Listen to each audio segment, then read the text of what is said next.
అమాయకురాలనా? యజమాని ఎవరైతే నాకేంటి, నా జీతం నాకు వస్తుందిలే అనుకోవడానికి? నేను మీ భార్యని, అడిగే హక్కు నాకుంది. నీకు నన్ను అడిగే హక్కు ఉండొచ్చు, కానీ తాతయ్య నిర్ణయాన్ని ఎదిరించే హక్కు నీకు లేదు. నేను నా అభిప్రాయాన్ని చెప్పాను.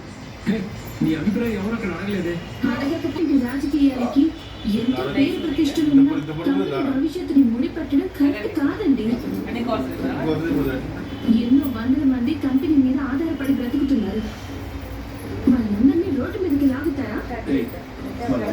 పడుతుంది చూస్తూ ఎవరు ఊరుకోరు ఇక్కడ.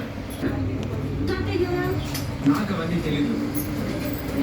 తాతయ్య నిర్ణయాన్ని కాదని నువ్వు అడ్డు చెప్పడం నాకు నచ్చలేదు అసలు. ఆ మాట తాతయ్య చెప్పాలి. మీరు నాకు తాతయ్య? ఆయన తర్వాత ఈ ఇంటి పెద్దరికం నిలబెట్టి అవునా? మధ్యలో మీ నాన్నకి పోయారు తాతయ్య. మీకన్నా ఇంటి పెద్ద ఆయన ఉన్నారు కదా తాతయ్య. నీకు పెట్టగా ఉందా?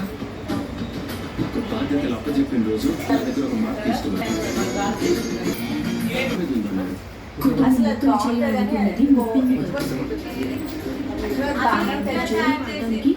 కంపెనీని మాత్రం ముక్కలు చేయొచ్చా? అంత దూరం